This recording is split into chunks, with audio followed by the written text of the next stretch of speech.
Un saludo, mis hermanos, que Dios les bendiga grandemente. Es un placer estar aquí con ustedes en nuestra última clase de libros poéticos.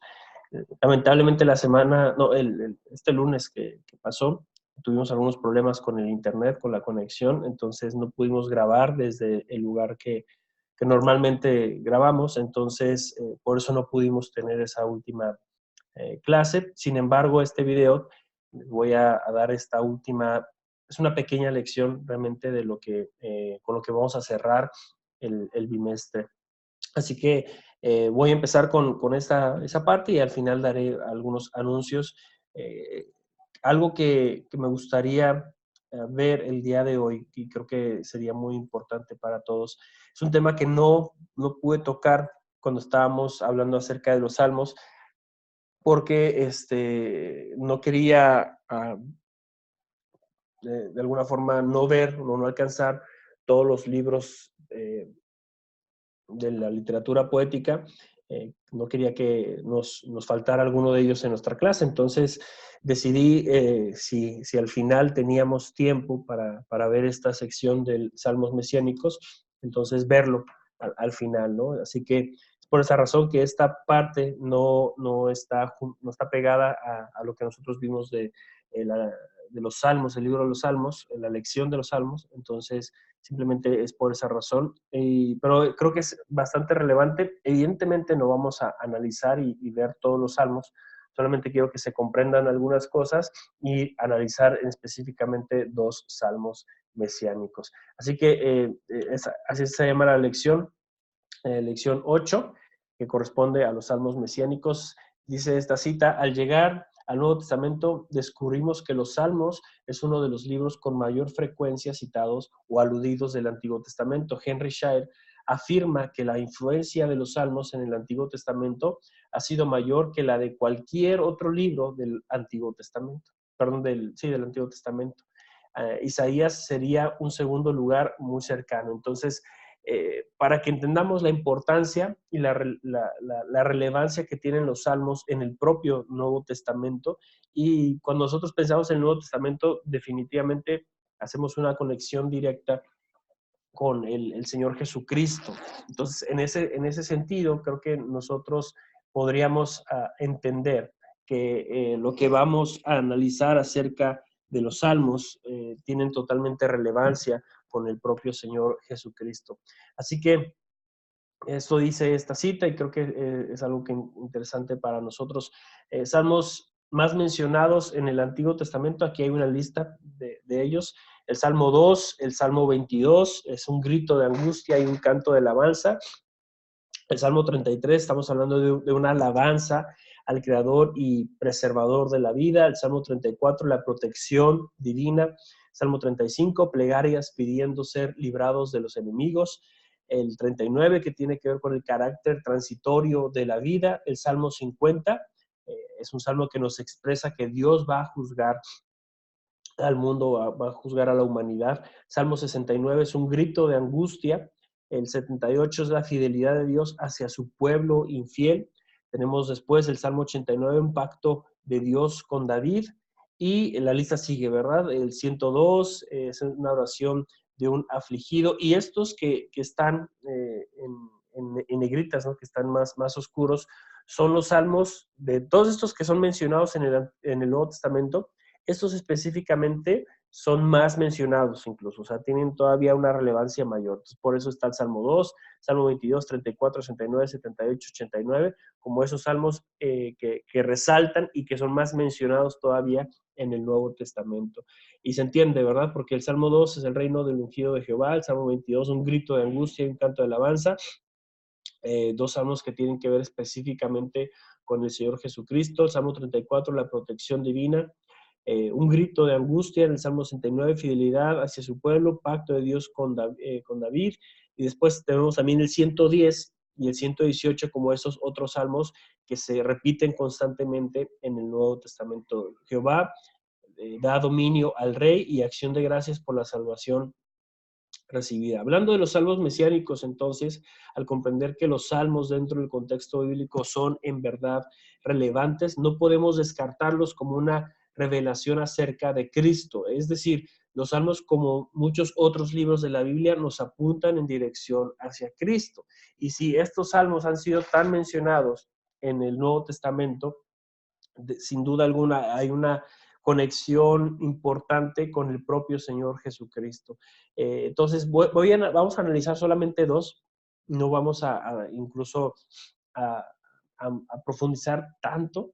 El asunto solamente era como mencionarlos, hablar un poquito de eso y bueno, hablar también de algunas páginas que creo que son importantes que ustedes conozcan, que nos dan mucha información acerca de, o que nos pueden ayudar con la información que necesitamos acerca de los libros de la Biblia. Entonces, el Salmo 1 dice, bienaventurado el varón que no anduvo en consejo de malos, ni estuvo en camino de pecadores, ni en silla de escarnecedores se ha sentado, sino que en la ley de Jehová está su delicia y en su ley medita de día y de noche. Será como un árbol plantado junto a aguas de corriente, que da su fruto a su tiempo y su hoja no cae, y todo lo que hace prosperará. No así los malos, que son como el tamo que arrebata el viento. Por tanto, no se levantarán los malos en el juicio, ni los pecadores en la congregación de los justos, porque Jehová conoce el camino de los justos, mas la senda de los malos perecerá.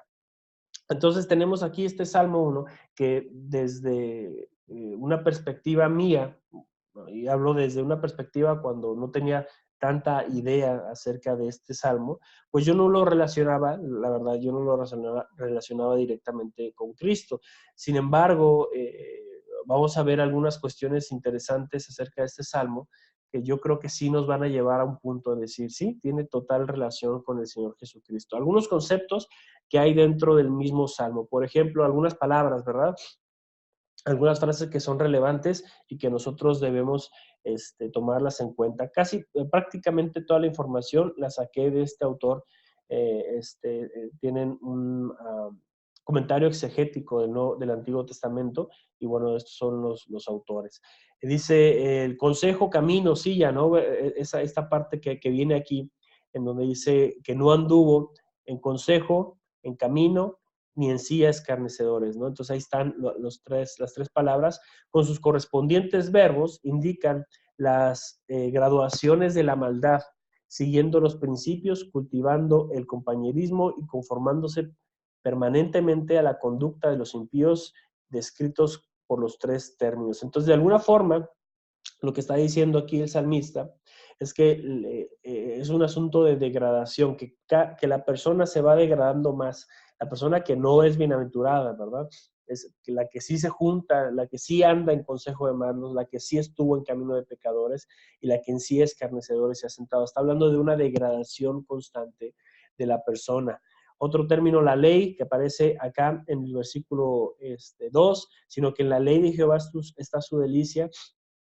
Dice, toda la palabra de Dios, entonces escrita especialmente los libros de Moisés, se está refiriendo a esa parte de la ley. Será como un árbol, ¿verdad? Y Jeremías también habla un poco acerca de esto, y que será plantado, establecido, afirmado, junto o sobre arroyos, canales de irrigación, y todo lo que hace en la última parte, ¿verdad? De esa sección del Salmo 1, literalmente es hará prosperar o llevará a la perfección. Todo lo que hace prosperará, es lo que dice el salmista.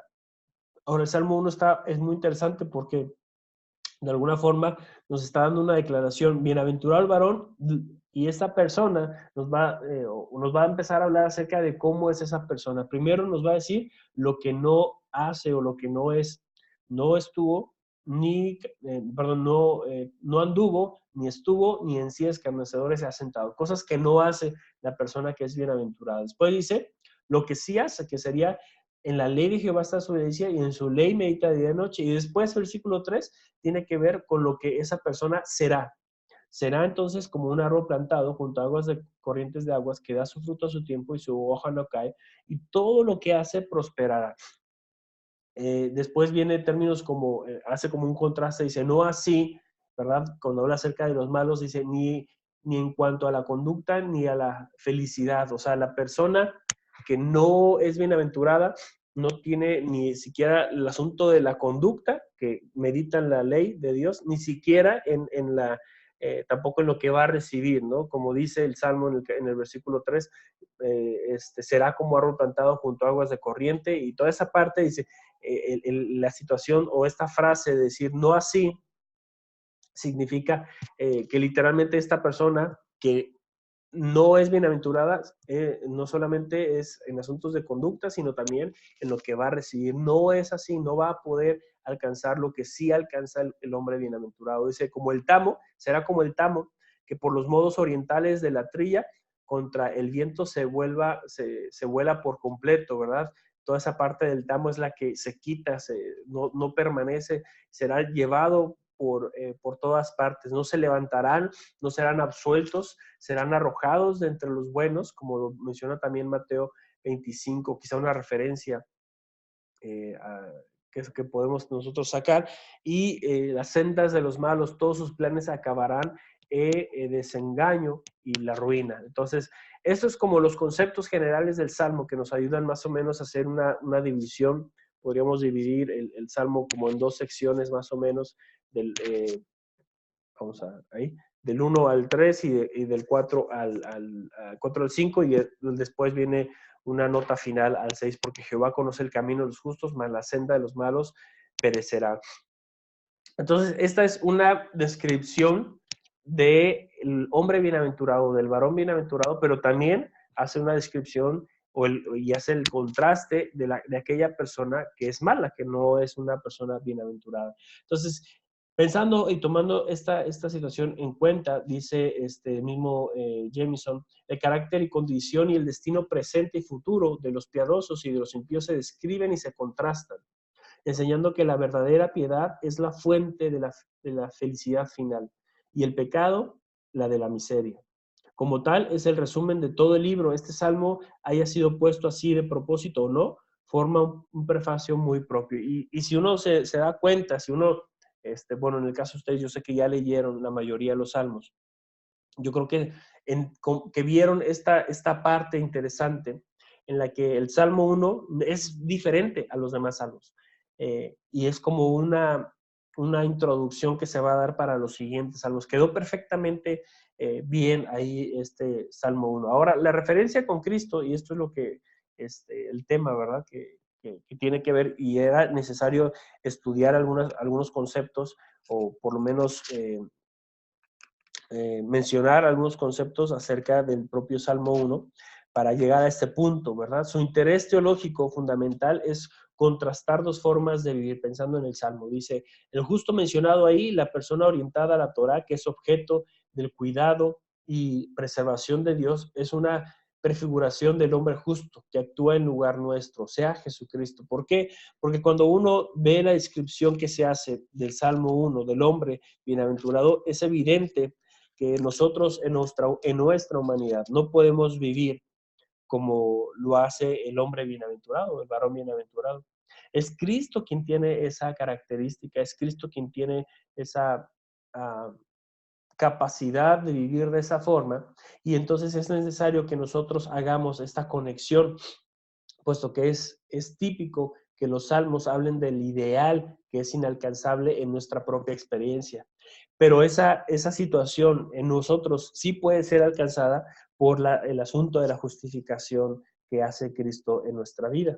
Entonces, Cristo es como el ejemplo, como el varón perfecto que se muestra aquí en el Salmo 1, y nosotros venimos a esa perfección en el momento en el que Cristo hace la obra en nosotros. Por eso este es un salmo que habla acerca de Cristo, que habla acerca de su obra, de su persona, pero también de lo que puede hacer en nosotros.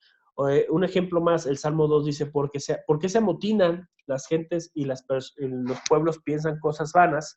Se levantarán los reyes de la tierra y príncipes conspirarán contra Jehová y contra su ungido, diciendo, rompamos sus ligaduras y echemos de nosotros sus cuerdas. El que mora en los cielos se reirá, el Señor se burlará de ellos. Luego les hablará en su furor y los turbará con su ira. Yo he puesto mi rey sobre Sión, mi santo monte. Yo publicaré el decreto. Jehová me ha dicho, mi hijo eres tú, yo te engendré hoy. Pídeme y te daré por herencia a las naciones, y como posesión tuya los confines de la tierra. Los quebrantarás con vara de hierro, como vasijas de alfarero los desmenuzarás. Ahora pues, reyes, sed prudentes, admitid amonestación, jueces de la tierra, servid a Jehová con temor y alegraos con temblor, honrad al Hijo, para que no se enoje y perezcáis en el camino, pues se inflama de pronto su ira. Bienaventurados todos los que en él confían. Este es más, digamos, la referencia es mucho más sencilla hacerla hacia el Señor Jesucristo. Sin embargo, hay que estudiar algunos detalles importantes. Hablando de los conceptos, ¿verdad? Se amotinan las gentes o las personas o los pueblos, dice Jameson, viendo una visión profética a los pueblos y las naciones como en tumultuosas asambleas, bramando como la mar con propósitos de resistir al gobierno de Dios. El escritor prorrumpe en una exclamación en la que están mezcladas la sorpresa por la locura de ellos y la indignación por su rebeldía. Entonces, unos datos ahí interesantes acerca de lo que significa que se amotinan las gentes, ¿verdad? Después dice, el que mora en los cielos, después de haber escuchado, después de haber visto a los pueblos ponerse de acuerdo para ir en contra de Dios. Dice, el que mora en los cielos o está sentado, entronizado en reposada dignidad, ¿no? El que está en su lugar, ¿verdad? El que mora en los cielos, dice que se reirá en supremo desdén. La vana ira de ellos provoca su hilaridad. Él sigue siendo el Señor, ¿no? O sea, no importa lo que la humanidad haga, los planes que tenga, Él sigue siendo el Señor o literalmente el soberano, aunque ellos se rebelen. Eso no cambia. La revelación de los hombres no cambia la posición y no cambia el lugar, no cambia los atributos del Señor. Él sigue siendo el soberano, Él sigue siendo el Señor. Y por eso se ríe de esa situación, porque están haciendo algo que no le afecta en lo más mínimo. Y entonces dice, sigue diciendo, ¿verdad? Entonces hablará,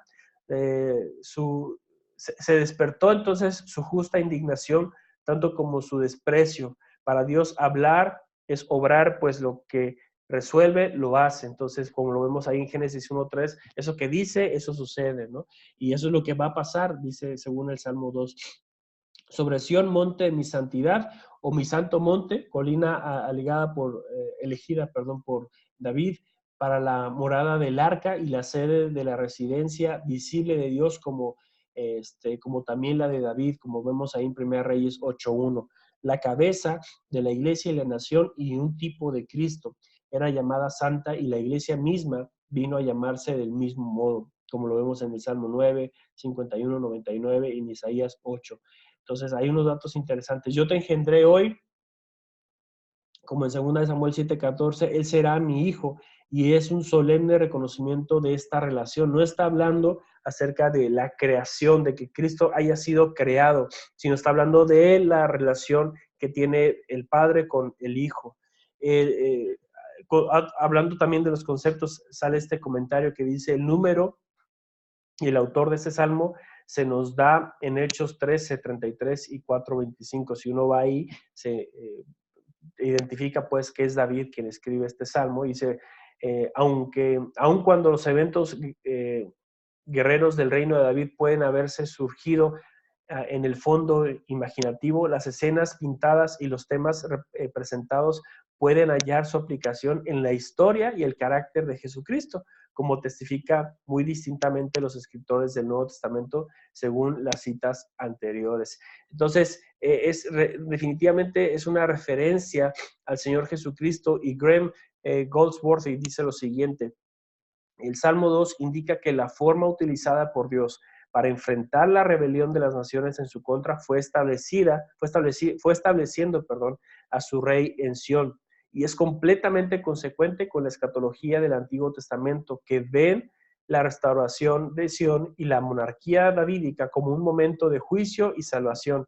Es importante la referencia al versículo 7, el Hijo de Dios, al pacto con David, llamándolo Hijo de Dios al Hijo de David. Entonces, definitivamente era mucho más sencillo el Salmo 2 para hacer una referencia con Cristo. Y la intención de lo de esta clase era mostrarles a ustedes esas constantes referencias que hay del Señor Jesucristo en los Salmos.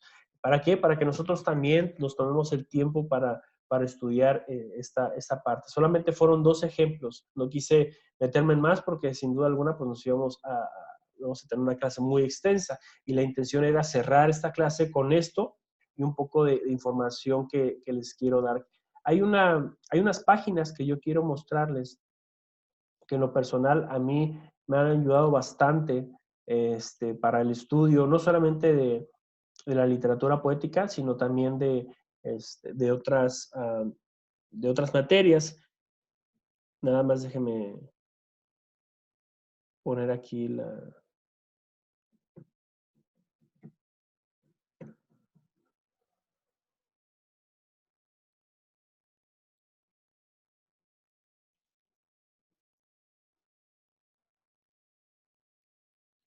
Estoy poniendo aquí unas páginas que se me cerraron ahorita, pero ah, ahorita ya estoy abriendo las 3 de una vez para que estemos sin problema. Ok, entonces déjenme compartir el archivo.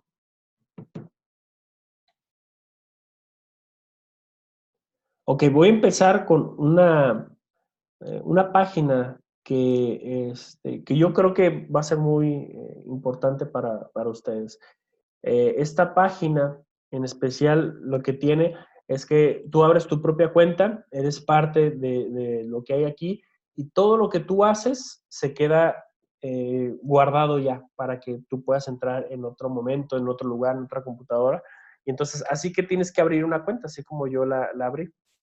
Y básicamente, esta es la página inicial, pero de aquí nos pasaríamos a esta sección en donde hay varias cosas interesantes. Para mí lo relevante y lo que más me gusta, aunque hay cursos que uno puede entrar, algunos tienen un costo, la mayoría no las tiene, sobre todo en México, no están esos costos, pero si tú quieres, digamos, el domingo vas a predicar, y quieres una página que te ayude a hacer toda la parte técnica, la parte de la estructura de tu sermón, bueno, esta es una buena página para eso. Entonces, por ejemplo, uno para, digamos, iniciar una predicación tendría que ir a proyectos. Así que puede iniciar un nuevo proyecto o puedes regresar a los proyectos que ya tienes. En mi caso, para no iniciar de cero, voy a mostrarles un proyecto, ¿no? Entonces, entro a la sección de proyectos y tengo en esta parte 1, 2, 3, 4 proyectos que me ha tocado hacer acá. Entonces, por ejemplo, voy a entrar a este que hice de Timoteo. Me salgo de aquí, entonces automáticamente me mete para allá y hay unas cosas, unas herramientas muy interesantes. Por ejemplo, estas solamente son notas. Aquí son notas que yo hice acerca de lo que estudié, en algunas divisiones que hice, pero por ejemplo está el asunto del diagrama, una herramienta muy interesante que aquí tú puedes utilizarla. Cuando uno empieza, digamos, en esta página, lo primero que le va a pedir es que ponga un pasaje. Entonces uno escribe un pasaje, el pasaje que va a ser para su predicación, y entonces ese pasaje usted lo va a utilizar en diferentes cuestiones. Por ejemplo, aquí, si yo quiero agregar algo más, pues simplemente voy a algunas de estas herramientas que se tienen, ¿no? Para el hacer diagrama, la paráfrasis, notas, ¿qué más? El asunto de los corchetes, que también es bien interesante. Entonces yo simplemente agarro, digamos, voy a usar corchetes y me va a mandar a escoger mi pasaje. Entonces yo, bueno, me salto toda esta parte, es la parte del tour. A ver,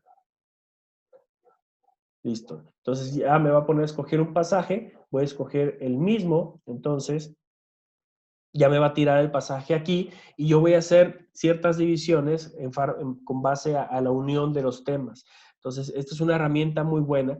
Yo para esa predicación específica no la utilicé, o mejor dicho, sí la utilicé, pero la quité porque necesitaba hacer otras cosas, pero eso me llevó a hacer notas y me llevó también a esta parte en donde divido mi pasaje. Por ejemplo, mi pasaje, yo dije, lo puse acá, lo seleccioné y poco a poco lo iba subiendo y lo iba acomodando como yo quisiera, como yo veía que era necesario acomodar el pasaje.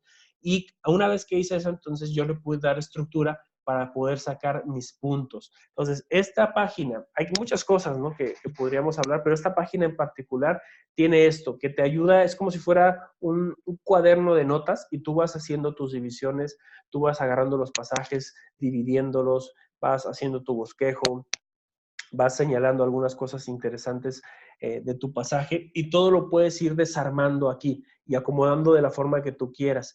Y cada vez que tú haces un movimiento, como lo dice en esta zona de aquí, todo ha sido guardado. O sea, si tú lo dejas así, no necesitas ir como a una parte donde diga guardar, sino simplemente lo que haces sería cerrar la página. Es todo lo que necesitas hacer. Por ejemplo, vamos a eso, ¿no? Vamos a cerrar la página y lo que yo hice ya quedó ahí guardado. Otra página más. Esta no necesitas, no es necesario una cuenta, no es necesario abrir una cuenta. Este es más bien como una página de información. Entonces, vienen muchos recursos que tú puedes ir descargando, que tú puedes ir comprando, pero digamos, si tú necesitas estudiar, digamos, ¿no?, el libro de los Salmos, ¿qué es lo que harías? Te vas a la parte de orientación, buscas el libro de los Salmos, y ya, acá está, Salmos. Y ahorita está cargando, obviamente.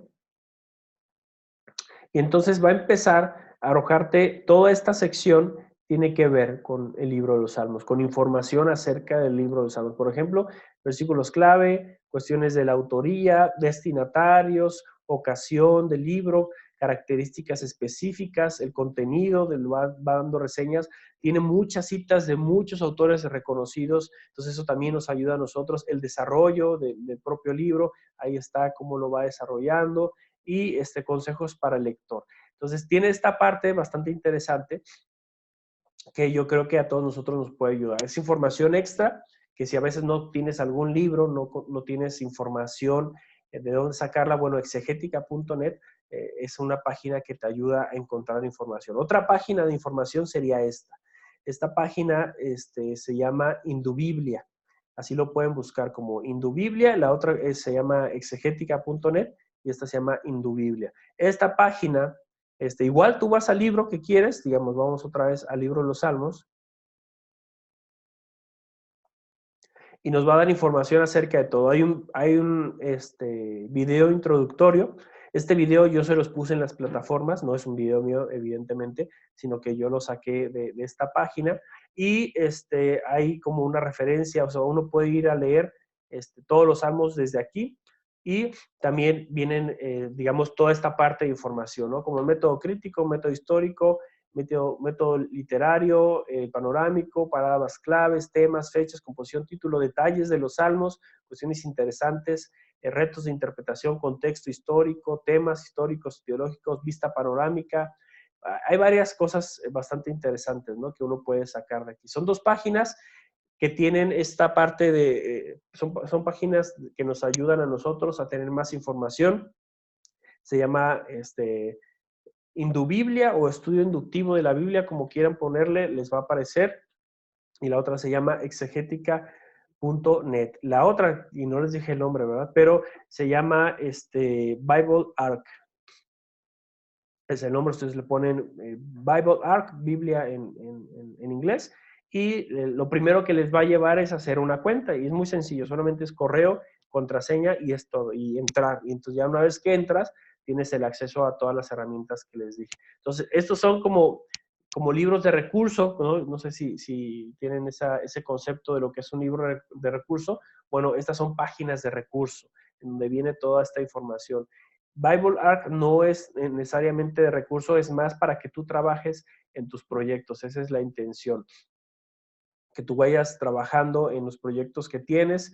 Ahí hay unas notas, la misma, está la Biblia, ¿no? No hay digamos, tantos libros de recurso, pero sí te ayuda para esa parte en la que tú tienes que trabajar tus enseñanzas, tus estudios o las predicaciones, ¿no? Entonces, esas son las herramientas que yo quería darles. Les recomiendo también el libro del comentario a los Salmos de Samuel Pagán, muy buen libro. El otro libro que les había mencionado también del mismo Samuel Pagán, que se llama La interpretación de los libros poéticos es un excelente libro. Voy a subirles otros en estos días, voy a mandárselos ahí por algún correo electrónico. Y hay que nutrirnos, ¿no? Es lo que yo les he mencionado, la importancia de que seamos autodidactas, que aprendamos por nosotros mismos muchas cosas, que en una clase de 8 sesiones es muy difícil, 8 sesiones de 1 hora, muy complejo poder hablar acerca de todo, pero espero que les ayuden estas herramientas, como también mis hermanos, y con esto me despido, les agradezco su tiempo y espero que haya sido de ayuda lo que hemos visto en esta clase como introductoria a los libros poéticos. Espero que les haya ayudado las tareas, los libros que les tocaron leer. Espero que les haya ayudado bastante. Mi intención simplemente ha sido servirles a través de pasar información, de pasar conocimiento, que yo sé que no es tanto, pero sin, yo me imagino que les ayuda. Así que ha sido un placer estar con ustedes durante esta clase. Espero que nos podamos ver más adelante en otra clase. Y han sido un excelente grupo y les agradezco realmente su participación constante en las clases en vivo. Gracias, mis hermanos, gracias por sus proyectos, por sus aplicaciones que fueron también de ayuda para mi vida. Y entonces, pues que el Señor me les bendiga mucho. Estamos en contacto y nos vemos muy pronto. Hasta luego, mis hermanos.